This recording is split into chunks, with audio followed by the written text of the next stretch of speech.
السلام عليك يا أبا عبد الله وعلى الأرواح التي حلت ببنائك. عليك مني سلام الله أبدا ما بقيت وبقي الليل والنهار. ولا جعل الله آخر الآية مني لزيادتكم. والسلام على الحسين وعلى علي بن الحسين وعلى أولاد الحسين وعلى أصحاب الحسين. السلام عليكم ورحمة الله وبركاته. بسم الله الرحمن الرحيم. الحمد لله رب العالمين، نحمده ونستعينه ونستغفره ونؤمن به ونتوكل عليه ونصلي ونسلم على حبيبه ونجيبه وخيرته في خلقه حافظ سره ومبلغ رسالته بشير نعمته ونذير نعمته سيدنا ونبينا أبي القاسم المصطفى محمد اللهم صل على محمد وعلى محمد وعجل الدرجة وعلى آله الطيبين الطاهرين المنتجبين الهداة المهديين سيما بقية الله العظيم.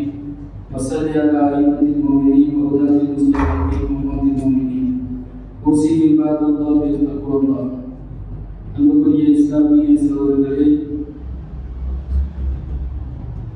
எங்களுடைய வாழ்க்கையில் எல்லா நிலைகளிலும் தக்வாவிலும் இறையச்சத்தை பேணி நடக்குமாறு முதலில் எனக்கும் அப்பாவுகளுக்கும் வசியம் செய்து கொள்கிறேன்.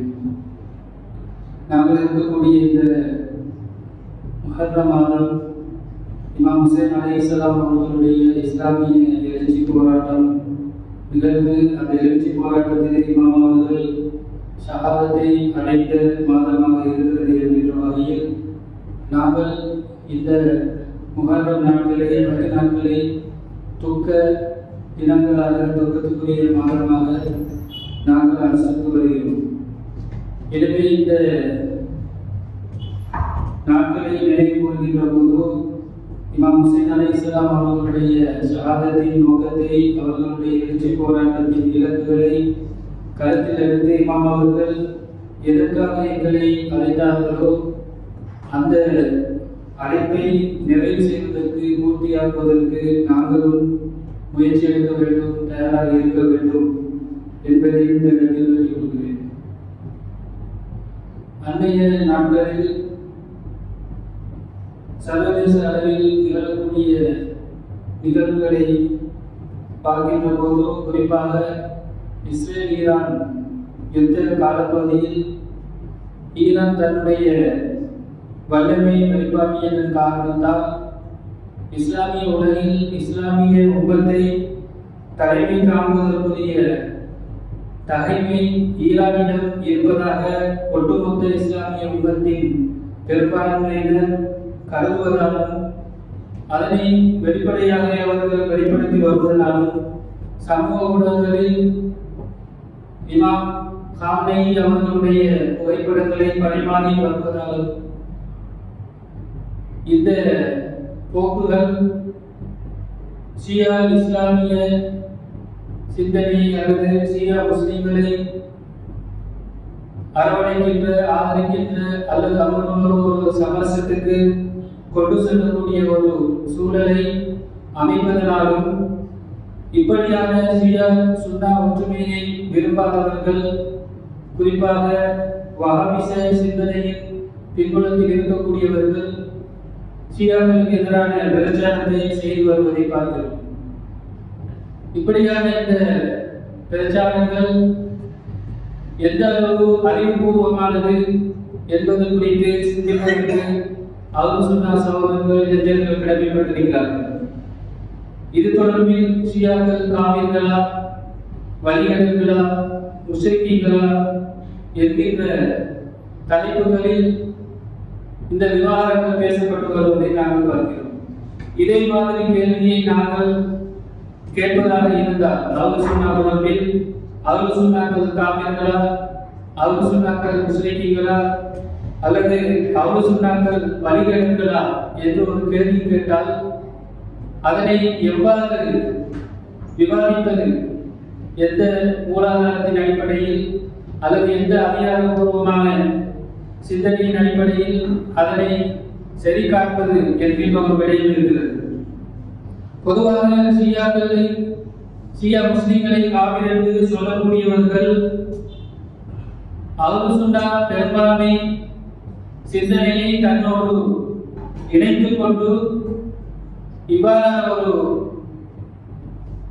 பிரச்சாரத்தை விமர்சனத்தை செய்து வருவதை நாங்கள் பார்க்கிறோம். இந்த வகையில் ஒட்டுமொத்த அஹ்லுஸ் சுன்னாக்களும் இப்படியான ஒரு நிலைப்பாட்டில் இல்லை என்பதை இந்த இடத்தில் நாங்கள் புரிந்து கொள்ள வேண்டும்.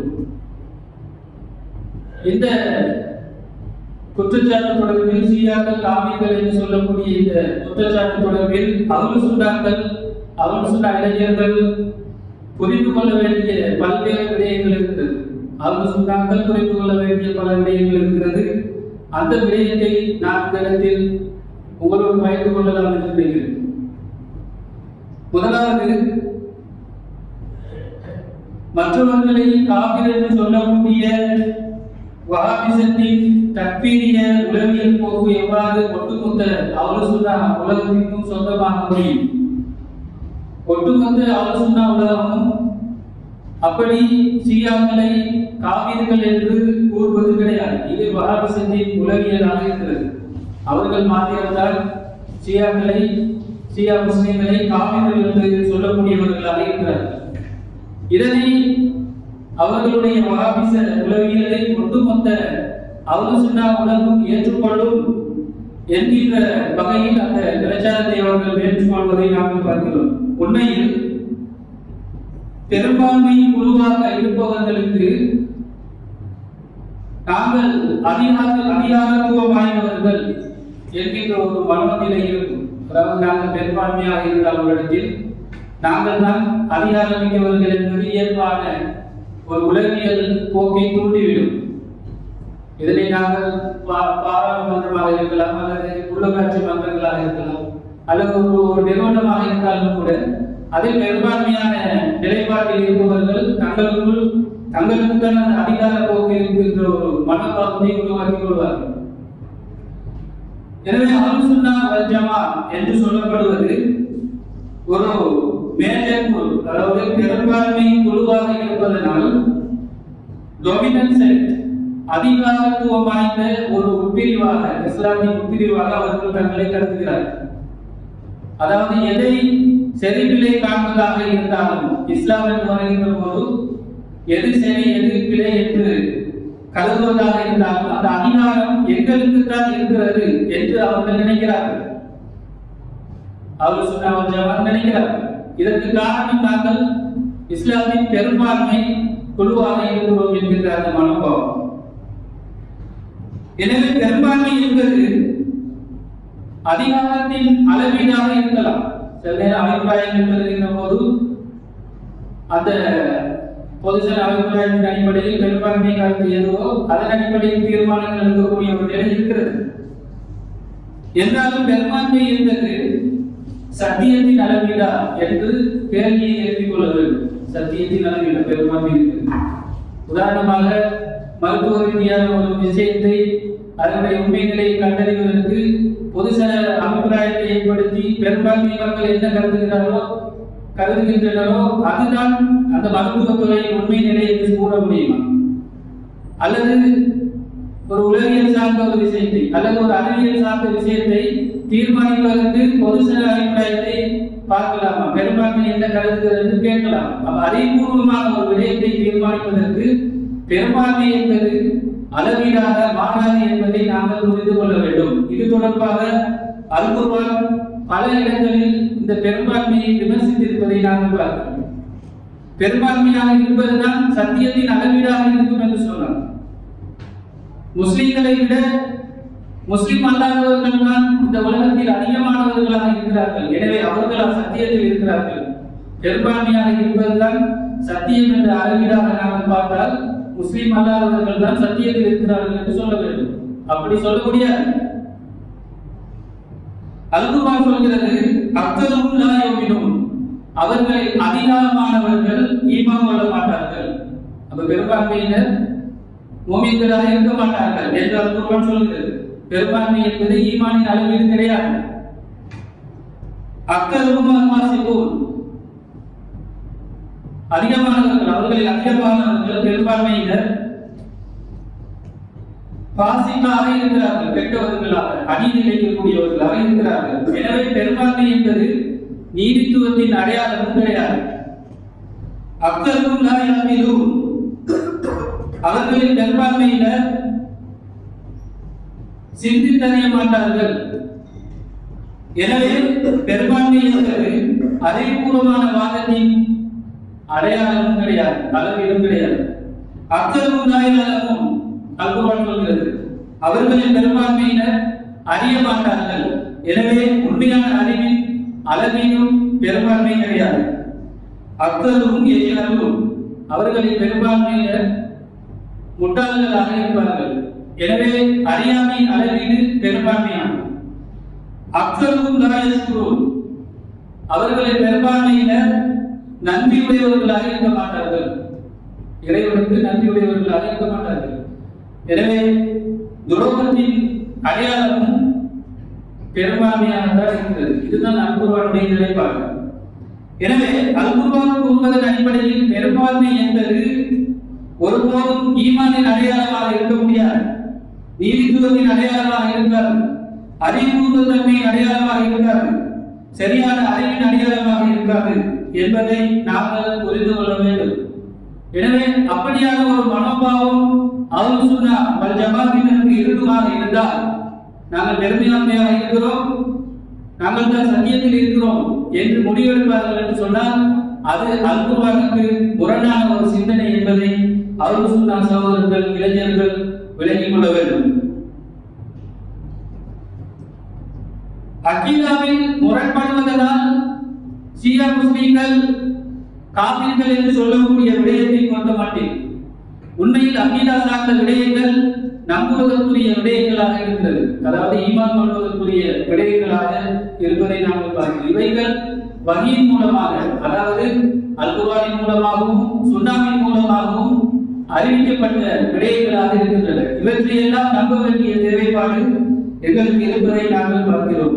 எனவே அஹ்லுஸ் சுன்னாக்களுடைய அகீதா சரியானதா என்பதை குர்ஆன் சுன்னாவின் மூலமாகத்தான் நிரூபிக்க வேண்டும்.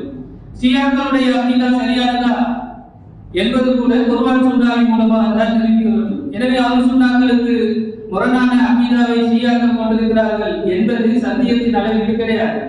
அஹ்லுஸ் சுன்னா என்பது சத்தியத்தின் அளவீடு கிடையாது. முதலாவது விளங்கிக் கொள்ள வேண்டும். குர்ஆன் சுன்னா என்பதுதான் சத்தியத்தின் அளவீடு. குர்ஆன் சுன்னாவுக்கு நேர்பட்டால் அது சத்தியம், முரண்படுமானால் அது அசத்தியம் என்பதுதான் நாங்கள் முடிவாக எடுக்க வேண்டிய ஒரு விடயமாக இருக்கிறது. ஈமான் கொள்ள வேண்டிய விடயத்தை அஹ்லுஸ் சுன்னாக்கள் 6 என்று சொல்வார்கள். அதாவது அல்லாஹ், மலாயிகமார்கள், இறை வேதங்கள், ரசூல்மார்கள், மறுமை, அதே போன்று கதிர் ஆகிய 6 விடயங்களை நம்ப வேண்டும் என்று சொல்வார்கள். அல்குர்ஆனிலே 6 விடயங்கள் மாத்திரம் சொல்லப்பட்டிருக்கிறது. ஈமான் கொள்ள வேண்டிய விடயங்கள் 6 மட்டும்தானா என்று கேட்டால் இல்லை, 6 விடயங்கள் மாத்திரம் கிடையாது. அல்குர்ஆனிலே 1000 விடயங்கள் இருக்கு. அல்குர்ஆனிலே வரக்கூடிய அனைத்தையும் நாங்கள் ஈமான் கொள்ளத்தான் வேண்டும். ஏனென்று சொன்னால் பெருமானார் ஸல்லல்லாஹு அலைஹி வஸல்லம் அவர்களுடைய ஈமானை விவரிக்கின்ற அல்குர்ஆன் இவ்வாறு சொல்கிறது: ஆமினு பில்லாஹி வ ரசூலிஹி நபியில் உம்மி அல்லதி யுமினு பில்லாஹி வ கலிமாத்திஹி, அல்லாஹ்வை நம்புங்கள், இறைத்தூதரை நம்புங்கள், அந்த இறைத்தூதர் உண்மையான நபியாக இருக்கிறார்கள், அவர் அல்லாஹ்வையும் அல்லாஹ்வுடைய வார்த்தையையும் ஈமான் கொள்ளக்கூடியவராக இருக்கிறார். யுமினு பில்லாஹி வ கலிமாத்திஹி, அல்லாஹ்வையும் அல்லாஹ்வுடைய வார்த்தையையும் ஈமான் கொள்பவராக இருக்கிறார். பெருமானார் ஸல்லல்லாஹு அலைஹி வஸல்லம் அவர்களுடைய ஈமான் அல்லாஹ்வுடைய வார்த்தைகளை நம்புகின்ற ஈமானாக இருந்தது. அதாவது வஹி, குர்ஆன், சுன்னா. எதுவெல்லாம் குர்ஆனில் சொல்லப்பட்டதோ, எதுவெல்லாம் சுன்னாவின் மூலமாக சொல்லப்பட்டதோ, அல்லாஹ்வுடைய வார்த்தையாக இருக்கிறதோ அதெல்லாம் பெருமானார் ஸல்லல்லாஹு அலைஹி வஸல்லம் அவர்கள் நம்பினார்கள். 6 விடயங்களை மாத்திரம் அவர்கள் நம்பவில்லை. 6 விடயத்தை மாத்திரம் நம்பினால்தான், அல்லது அதை மாத்திரம் தான் நம்ப வேண்டும் என்று சொன்னால், இந்த 6 விடயத்தில் ஷியாக்கள் இதுல எதையும் மறப்பது கிடையாது. அல்லாஹ்வை ஈமான் கொள்கிறார்கள், மலாயிகமார்களை ஈமான் கொள்கிறார்கள், ரசூல்மார்களை ஈமான் கொள்கிறார்கள், அதே மாதிரி வேதங்களை ஈமான் கொள்கிறார்கள், மறுமையை ஈமான் கொள்கிறார்கள், அல்லாஹ் கட்டளை கூட ஈமான் கொள்கிறார்கள், அதனை மறப்பது கிடையாது. அதே போன்று இந்த ஆமதுபில்லாஹி வ மலாயிகத்தி வ குதுபிஹி வ ருசுலிஹி என்று சொல்வதில் ருசுல் என்கிற வார்த்தையை பயன்படுத்தக்கூடிய அஹ்லுசுன்னாக்கள் நபிமார்களை நம்ப வேண்டிய அவசியம் இல்லையா? ருசுல் என்பதற்கு பதிலாக அன்பியா என்று தானே வந்திருக்க வேண்டும். ரசூல்மார்களை மாத்திரம்தான் நம்ப வேண்டுமா? நபிமார்களை நம்ப தேவையில்லையா என்கிற ஒரு கேள்வியை கூட நாங்கள் எழுப்பலாம். அதாவது எல்லா நபிமார்களும் ரசூல்மார்கள் அல்ல. ரசூல்மார்களாக இருப்பவர்கள் நபிமார்களாக இருப்பார்கள். எனவே எத்தனையோ நபிமார்கள் இருக்கிறார்கள். அவர்களை விட்டு நாங்கள் ரசூல்மார்களை மாத்திரமா நம்ப வேண்டும் இந்த ஆர்வடையத்தில் என்கிற ஒரு கேள்வியை கூட நாங்கள் எழுப்பினால், அப்படி நபிமார்களை விட்டு ரசூல்மார்களை மட்டும் நம்புவதற்கும் வழங்குவதற்கானது. இது அஹ்லுசுன்னாக்களுடைய ஈமான் கொள்ள வேண்டிய ஆர்வடையங்களில் ஒன்றாக அந்த வார்த்தை பயன்படுத்தப்படுவதை நாங்கள் பார்க்கிறோம். எனவே இந்த விடயங்களில் அடிப்படையான இடையும் அதாவது ஷியா முஸ்லீம்கள் நம்பாமல் விடுவதில்லை. இதெல்லாம் நம்புகிறார்கள்.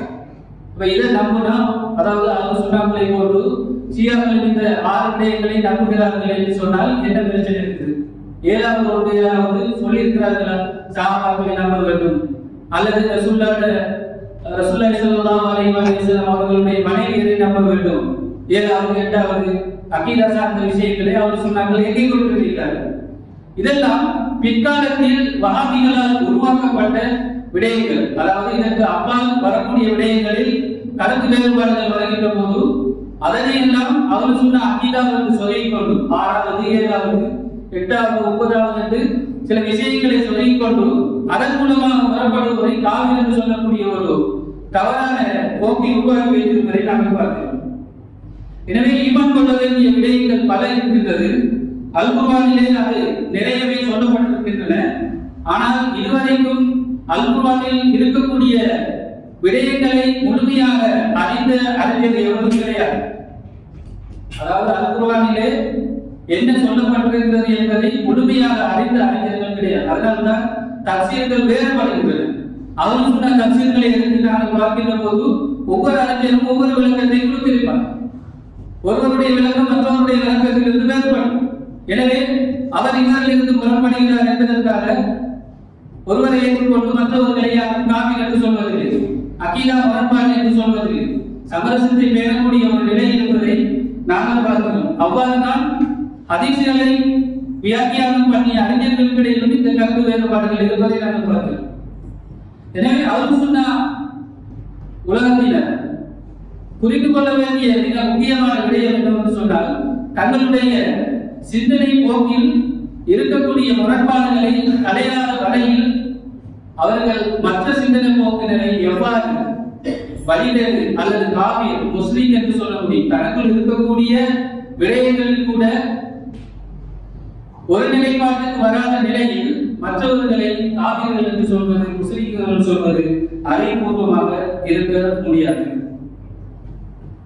எனவே ஷியாக்களாகிய நாங்கள் எங்களுடைய ஒவ்வொரு சிந்தனை விடயத்திலும் அல்லது நாங்கள் எங்களுடைய ஃபிக்ஹ் ரீதியான விடயங்களாக இருக்கலாம் அல்லது அக்லாக் ரீதியான விடயங்களாக இருக்கலாம், இவைகள் எல்லாம் குர்ஆனுக்கும் சுன்னாவுக்கும் நேர்படுகின்றது என்பதில் நாங்கள் தெளிவாக இருக்கிறோம். எங்களுடைய அளவீடு அதுதான். குர்ஆன் சுன்னா அவற்றுக்கு நிகராக இருந்தால் நாங்கள் அதை ஏற்றுக்கொள்கிறோம், இல்லை என்றால் மறுத்துவிடுகிறோம்.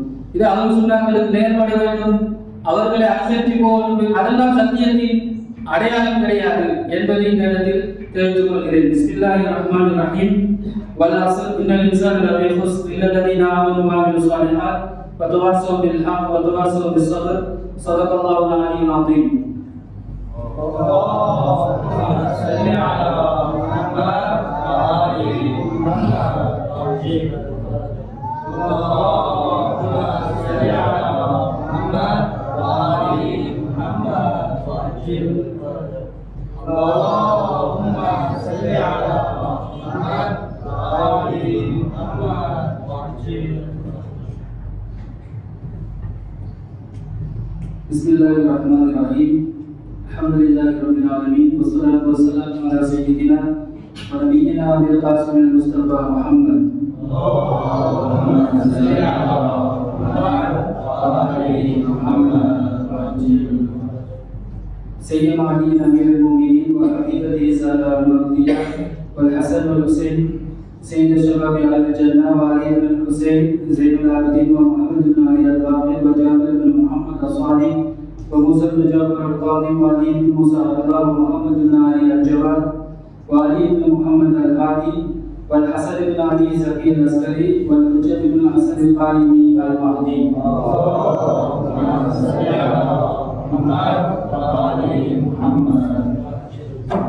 صلوات الله عليه أجمعين. أوصيكم عباد الله بتقوى الله. மீண்டும் ஒருமுறை தக்குவாவை பேணி நடத்தினாலே முதலில் எனக்கும் அப்பா உங்களுக்கும் வசியத் செய்து கொள்கிறேன். அன்புக்குரிய இஸ்லாமிய சகோதரர்களே, அவுல் சுன்னா உலகத்தில் இருக்கக்கூடிய நடைமுறை பிரச்சனை, அதாவது ஷியாக்களை வழிகடர்கள் காவிர்கள் என்று கூறுவதற்கு முதல் அவுல் சுன்னாக்கள் தங்களுடைய அகீதாவின் உள்ளடக்கத்தை சரி செய்து கொள்ள வேண்டியது தேவையுடையதாக இருக்கிறது. அவுல் சுன்னா அகீதாவின் அல்லது ஃபிக்ரின் அஹ்லாக்கின் உள்ளடக்கத்தின் பன்முகத்தன்மையை நாங்கள் புரிந்து கொள்ள வேண்டும். அவைகள் ஒன்றுக்கொண்டு முரண்பட்ட நிலையில் இருக்கிறது. உதாரணமாக ஹனபி, ஹம்பலி, மாலிகி, ஷாஃபி என்று சொல்லக்கூடிய 4 ஃபிக்ர் அஹ்காம் ரீதியான 4 சிந்தனை போக்குகள் தங்களுக்கு இடையில் கருத்து ரீதியான உடன்பாட்டுக்கு வரவில்லை. ஆனால் சமூக ரீதியில் சமரசத்தை வைத்திருக்கிறார்கள். இந்த 4 ஃபிக்ர் போக்குகளில் ஏதாவது ஒன்றுதான் பெருமானார் ஸல்லல்லாஹு அலைஹி வஸல்லம் அவர்கள் காட்டி தந்ததாக இருக்க வேண்டும்.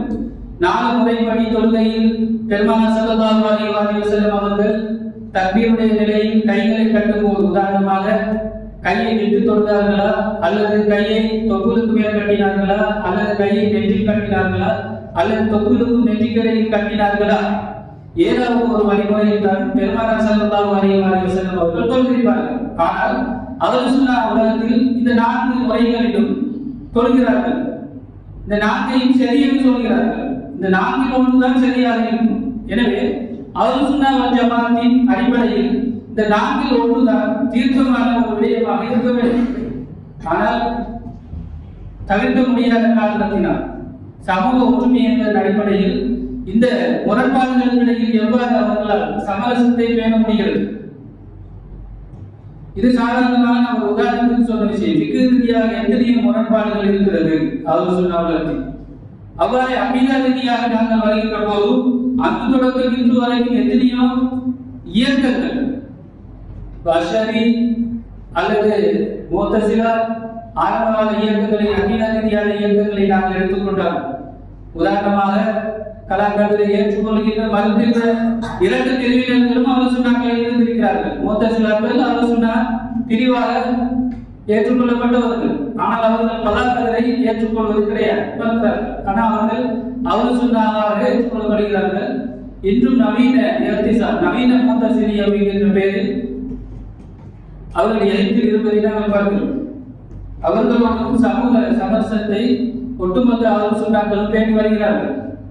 அதே போன்று சமகால அவுல் சுன்னா இயக்கங்கள், இந்த இயக்கங்கள் உதாரணமாக தௌஹீத் ஜமாத்தாக இருக்கலாம், அல்லது தப்லீக் ஜமாத்தாக இருக்கலாம், ஜமாத்தே முஸ்லிமீனாக இருக்கலாம், அல்லது ஏனைய தனித்த இயக்கங்களாக இருக்கலாம். இவைகளுக்கு எத்தனை சிந்தனை வேறுபாடுகள் இருக்கின்றது. ஒருவர் மற்றவரை முஸ்லிம்களுக்கு வழிகேடு சொன்ன காலமெல்லாம் நாங்கள் பார்த்தோம். காவிரம் சொன்னவர்களை நாங்கள் பார்த்திருக்கிறோம். இவ்வாறு ஒருவர் மற்றவரை சாடிய போதிலும், ஆனால் நாங்கள் எல்லாம் அவுல் சுன்னா வல் ஜமாஅத் எப்படி சமரசத்தை பேண முடியும்?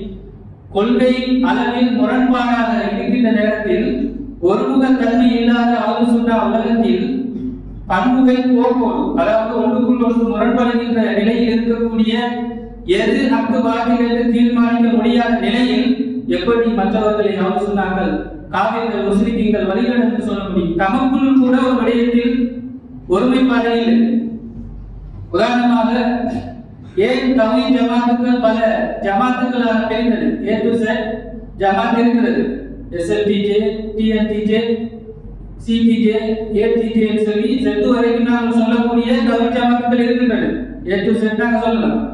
இவர்கள் இவ்வாறு ஜமாத்துக்களாக பல பிரிவுகளாக உருவெடுத்தது நிர்வாக முரண்பாட்டில் என்று நினைத்துக் கொள்கிறார்கள். இல்லை, கொள்கை வேறுபாட்டினால் ஒருவர் மற்றவரை விவாதத்துக்கு அழைத்ததை நாங்கள் பார்த்தோம். விவாதத்துக்கு அழைத்து நான் சொல்வதுதான் சரி என்று மற்றவரை சாடுகின்ற ஒரு விவாத அழைப்பின் மூலமாக தான் இவர்கள் பிரிந்து சென்றார்கள். இவர்களுக்கு இடையில் கூட கொள்கை அளவில் உடன்பாடு கிடையாது. எனவே அஹ்லுஸ் சுன்னா உலகத்தில் இந்த முரண்பாடு இருப்பதை சரியாக அஹ்லுஸ் சுன்னாக்கள் புரிந்து கொள்ள வேண்டும். திட்டவட்டமாக தன்னுடைய கொள்கை எது என்று தெரியாத இவர்கள் தன்னுடைய சிந்தனை இதுதான் என்று சரியாக தீர்மானிக்க முடியாத நிலையில் இருக்கக்கூடிய அஹ்லுஸ் சுன்னாக்கள் எப்படி ஷியாக்களை காஃபிர்கள் என்று சொல்ல முடியும்? முதலாவது நீங்கள் ஒருமைப்பாட்டுக்கு வர வேண்டும். இதுதான் உங்களோட கொள்கை என்று தீர்மானிக்க வேண்டும். அல்லாஹ் உருவம் இருக்கா இல்லையா? ஒரு நிலைப்பாட்டுக்கு வர வேண்டும். சில நேரம் நாங்கள் நவீன இந்த தலித் ஜமாத்துக்களிடையே ஒரு விவாதம் போய் எலி சாப்பிடலாமா இல்லையா, பன்னி சாப்பிடலாமா, அது பன்னிட ஏனைய பாகங்களை பாய்க்கலாமா இல்லை, இப்படி கூட பேசிக்கொண்டு முரண்பட்டதை நாங்கள் பார்க்கிறோம். இன்றளவில் அது தீர்க்கப்படாத வாதங்களாக இருக்கிறது. எப்படி சமரசம் உங்களுக்கு வர முடியும்? எனவே இந்த சமரசம் எப்போது அஹ்லுஸ் சுன்னா இயக்கங்களுக்கிடையில் வருகிறது என்று சொன்னால் ஷியாக்களை எதிர்ப்பதை பார்க்கிறதுதான் இந்த சமரசம். இந்த ஷியா எதிர்ப்பு இல்லாத என்று சொன்னால் அவர்களுக்குள்ளேயே இந்த கொள்கை வேறுபாடுகளை பேசிக்கொண்டு ஒருவரை ஒருவரை சாடி கொண்டு மோதிக்கொண்டு அடித்துக் கொண்டு இருப்பதை நாங்கள் என்ன செய்வோம் பார்த்து வருகிறோம். எனவே அஹ்லுஸ் சுன்னா உலகத்தில் நமக்கு இருக்கக்கூடிய இந்த அறிவு சார்ந்த கொள்கை ரீதியான அல்லது ஃபிக்ஹ் ரீதியான அகீதா ரீதியான இந்த விடயங்களில் ஒருமுகத்தன்மைக்கு வராத வரைக்கும் அஹ்லுஸ் சுன்னாக்களுக்கு தகுதி கிடையாது ஷியாக்களை காஃபிர்கள் என்று சொல்வதற்கு. எனவே அஹ்லுஸ் சுன்னாக்கள் இந்த விடயத்தில் சிந்திக்க வேண்டும். எந்த அஹ்லுஸ் சுன்னா பிரிவினர் ஷியாக்களை காஃபிர்கள் இல்லை என்று சொல்கிறார்களோ அவர்கள் உண்மையில் ஷியாக்களோடு பாரம்பரியமாக மிக நீண்ட காலமாக சமரசத்தில் இருந்து வரக்கூடியவர்களாக இருக்கிறார்கள். அவர்களுக்கும் ஷியாக்களுக்கிடையில் அகீதா ரீதியான உடன்பாடுகள் இருப்பதை நாங்கள் நிறைய பார்க்கிறோம். அதனால்தான் அந்த அஹ்லுஸ் சுன்னா இயக்கங்களையும் இந்த வஹாபிச தக்ஃபீரிய உலகியல் போக்கை கொண்டவர்கள் ஷியாக்கள் என்று சொல்வதை நாங்கள் பார்க்கிறோம். அஹ்லுஸ் சுன்னாக்களின் ஒரு பிரிவையும் இன்று அவர்கள் ஷியா என்று பேசுவதற்கு காரணம் அதுதான் என்பதை இங்கே புரிந்து கொள்ள வேண்டும். இறுதியாக ஒரு விடயத்தை மாற்றியும் இங்கே கூறிவிட்டு என்னுடைய கொத்துபாவை முடித்துக் கொள்கிறேன். சமகாலத்தில் ஷியாக்களுக்கு எதிராக நிகழ்த்தப்படுகின்ற குற்றச்சாட்டில் மிக பிரதானமாக இருப்பது அலப்போவில் சுன்னிகளை, அதாவது சுன்னி முஸ்லிம்களை ஷியாக்கள் கொண்டார்கள் என்று சொல்லக்கூடிய கொலை செய்தார்கள் என்ற வாதத்தை விமர்சனத்தை நாங்கள் பார்க்கிறோம். இந்த விடயத்தில் சரியாக விளங்கிக் கொள்ள வேண்டிய விடயங்கள் என்று சொன்னால் ஜஹ்ரான் சுன்னி இஸ்லாத்தை தான் பிரச்சாரம் செய்தார், வஹாபிச இஸ்லாத்தை தான் பிரச்சாரம் செய்தார், தௌஹீத் இஸ்லாத்தை தான் பிரச்சாரம் செய்து கொண்டிருந்தார். திடீரென்று அவர் தீவிரவாத செயலில் இறங்கி மரணித்ததன் பிறகு உடனே ஒட்டுமொத்த இலங்கை முஸ்லீம்கள் அவர் முஸ்லீம் இல்லை, அவர் முஸ்லீம் இல்லை என்று சொன்னார். ஜஹ்ரான் முஸ்லீம் இல்லை என்று சொன்னார். திடீரென்று ஜஹ்ரான் முஸ்லீம் அல்லாத ஒருவராக மாறிவிட்டதை நாங்கள் அதே போன்றுதான் ஐஎஸ் தீவிரவாதிகள் அலப்போவில் கொலை செய்யப்பட்ட போது, சிரியாவில் இருக்கக்கூடிய அலப்போவில் கொலை செய்யப்பட்ட போது இந்த ஐஎஸ்ஐ ஆதரித்தவர்கள் உடனே சொன்னார், இவர்கள் முஸ்லீம்கள் கொலை செய்வர்கள் ஷியாக்கள் என்று சொன்னார்கள். ஐஎஸ்ஐ முஸ்லீம்கள் என்றும் கொலை செய்பவர்கள் ஷியாக்கள் என்றும் சொன்னார்கள். உண்மையிலே நிகழ்ந்தது என்ன என்று பார்க்கின்ற போது ஐஎஸ் தீவிரவாதிகள் ஈராக்கையும் சிரியாவையும் கைப்பற்றுவதற்கு வந்த நேரத்தில் ஈராக்கின் ராணுவ படையினர் அல்லது மக்கள் படையினர் ஒன்று சேர்ந்து ஐஎஸ்ஐ அங்கிருந்து விரட்டி அடித்து சிரியாவுக்குள்ளும் விரட்டி அடித்து தமஸ்கஸை விட்டு துரத்தி ஓர நகரமாக இருந்த அலப்போவை நோக்கி நகர்த்தினார்கள். அலப்போவுக்குள் தஞ்சம் புகுந்த ஐஎஸ் தீவிரவாதிகள். உதாரணமாக இலங்கையில் நடந்த யுத்தத்தின் போது விடுதலை புலியினரை இலங்கை ராணுவத்தினர் அடிச்சு விரட்டி முள்ளிவாய்க்காலுக்குள் கொண்டு செல்வது போன்று இப்போது நிலைமை மாறுகிறது. இறுதியாக அந்த இடத்தில் யுத்தம் நடக்கிறது. மக்களை காப்பனாக கொண்டு அந்த தீவிரவாதிகள் போராடிய நேரத்தில் ராணுவத்தினர் தவிர்க்க முடியாத ஒரு இறுதிக்கட்ட போரை நிகழ்த்துகிறார்கள். முள்ளிவாய்க்கால் படுகொலை அவ்வாறுதான் நிகழ்கிறது. ஒட்டுமொத்த தீவிரவாதத்தை இல்லாமல் ஆக்க வேண்டும் என்பதற்காக நிகழ்த்தப்பட்டது. எனவே ஒட்டுமொத்த விடுதலை புலியினரும் அங்கே கொலை செய்யப்படுவதை நாங்கள் பார்த்தோம். அதோடு தீவிரவாத போகிறது. இப்போது இதனை விமர்சனத்துக்குள்ளாக வேண்டும் என்பதற்காக தலைவர்களை சிங்களவர்கள் கொண்டார்கள் என்று என்ன செய்யும் ஒரு சமூக சர்வதேச ரீதியில் இதனை பேசி அனுதாபத்தை உண்டு பண்ணுவது அல்லது இலங்கை ராணுவத்திற்கு எதிராக அல்லது அரசுக்கு எதிராக ஒரு நிலைப்பாட்டை எடுப்பது போன்றுதான். அலப்போவில் ஐஎஸ் தீவிரவாதிகள் கொலை செய்யப்பட்ட போது பஷர் அல் அசாதுடைய அரசாங்கம் அவர்கள் ஷியாக்களாம் அந்த ஷியா ராணுவம் ஐஎஸ் சுன்னிகளை கொண்டதான ஒரு பிரச்சாரத்தை மேற்கொண்டார்கள். நிலைமை அங்கே நிகழ்ந்தது. ஐஎஸ் தீவிரவாதிகளுக்கு எதிராக அந்த நாட்டு ராணுவம் யுத்தம் செய்தது. அந்த யுத்தம் அவ்வாறுதான் நிறைவுற்றது. எனவே இதனை சர்வதேச அளவில் பஷர் அல் அசாதுக்கு எதிராக ஒரு ஆதரவை பெறுவதற்காக ஷியா சுன்னி என்று மாற்றிவிட்டார்கள். சுன்னிகளை ஷியாக்கள் கொண்டதாக சொன்னார். இது நினைக்கிற யதார்த்தம் அதுதான். ஐஎஸ் தீவிரவாதிகளை சஹரான் போன்றவர்களை சுன்னிகள் கூட அவர்கள் முஸ்லிம் என்று சொல்வதற்கு தயார் நிலையில் இல்லை. ஆனால் ஷியாக்களை சாட வேண்டும் என்பதற்காக இங்கே ஐஎஸ் தீவிரவாதிகளை சுன்னி என்று அடையாளப்படுத்துவதை நாங்கள் பார்க்கும்போது எங்களுக்கு வேதனையாகிறது. இதில் இருக்கக்கூடிய அரசியலை புரிந்து கொள்ள வேண்டும். இங்கே சஹரானை ஒரு முஸ்லிம் என்று சொல்வதற்கு கூட தயாரில்லை. ஆனால் அங்கே ஷியாக்கள் என்று வருகின்ற போது ஐஎஸ் தீவிரவாதிகளை சுன்னிகள் என்று சொல்லி ஷியாக்கள் சுன்னிகளை கொலை செய்கிறார்கள் என்று சொல்லியதை நாங்கள் பார்க்கிறோம். எனவே சமகால விவகாரங்களின் போது நாங்கள் தெளிவாக இருக்க வேண்டியது அவசியமாக இருக்கிறது. இது இஸ்லாமிய சமுதாயத்தில் நிகழ்கின்ற அல்லது முஸ்லிம்களை வழிநடத்தக்கூடிய திசை திருப்பக்கூடிய போக்குகள் தான். இது இமாம் ஹுசைன் அலைஹிஸ்ஸலாம் அவர்களுடைய காலத்திலும் இருந்ததை நாங்கள் பார்க்கிறோம். எவ்வாறு ரசூலுல்லாஹி ஸல்லல்லாஹு அலைஹி வஸல்லம் அவர்களுக்கு எதிராக அல்லது இஸ்லாமின் உண்மையான அடிப்படை தன்மைகளுக்கு எதிராக உமையா ஆட்சியாளர்களால் ஒரு சமூக சூழ்நிலை உருவாக்கப்பட்ட போது இமாம் ஹுசைன் அலைஹிஸ்ஸலாம் அவர்கள் தன்னுடைய போராட்டத்தை தொடங்கி அவர்கள் தான் ஏன் இந்த போராட்டத்துக்காக வெளியானேன் என்று சொல்கின்ற போது வைன்னமா அலஸ்து லி தலபில் இஸ்லாம் ஃபி உம்மத்தி ஜத்தி முஹம்மது ஸல்லல்லாஹு அலைஹி வஸல்லம். பெருமானார் ஸல்லல்லாஹு அலைஹி வஸல்லம் என்னுடைய பாட்டனார் அவர்களுடைய உம்மத்திலே சீர்திருத்தத்தை வேண்டி நான் புறப்பட்டேன் என்று சொன்னார். எனவே அந்த காலப்பகுதியை போன்றுதான் தற்போது இருக்கிறது. பலஸ்தீன் கர்பலா என்கின்ற விடயம், கர்பலா போராட்டம் என்பது இன்றைய காசா அல்லது பலஸ்தீன் போன்று அந்த விடயத்தில் நாங்கள் ஒரு நிலைப்பாட்டுக்கு ஒட்டுமொத்த இஸ்லாமிய உம்மத்து ஒரு நிலைப்பாட்டுக்கு வர வேண்டிய தேவைப்பாடு இருக்கிறது. போராட்டங்களை மறுதளிக்கக்கூடிய சிந்தனையின் மக்கள் சென்றுவிடக் கூடாது. இமாம் ஹுசைன் அலைஹிஸ்ஸலாம் அவர்களுடைய போராட்டத்தை மறுதளிக்கக்கூடிய சிந்தனை போக்குதான் உமையாக்கள் ஏற்படுத்தி வைத்திருந்தது. இன்று பலஸ்தீனத்தை விடுவிப்பதற்காக ஒரு போராட்டம் தொடங்குகின்ற போது அதே பாணியில் அந்த போராட்டத்தை முடக்குவதற்கான ஒரு முயற்சி எடுக்கப்படுவதை நாங்கள் பார்க்கிறோம். அந்த உமையா பின்புலத்தில் வந்த வஹாபிச தக்பீரிய சிந்தனையாளர்கள் தான் இதனை அவ்வாறு செய்து வருகிறார்கள் என்பதை நாங்கள் புரிந்து கொள்ள வேண்டும். அவர் சொன்னார், சகோதரர்கள் இளைஞர்கள் இதனை புரிந்து கொள்ள வேண்டும் என வேண்டிக் கொள்கிறேன். பிஸ்மில்லாஹிர் ரஹ்மானிர் ரஹீம். இன்னா அதைனாக்கல் கௌதர் ஃபஸல்லி லிரப்பிக வன்ஹர் இன்ன ஷானிஅக ஹுவல் அப்தர். ஸல்லல்லாஹு அலைஹி வஸல்லம். வஸ்ஸலாமு அலைக்கும் வரஹ்மத்துல்லாஹி வபரகாத்துஹு.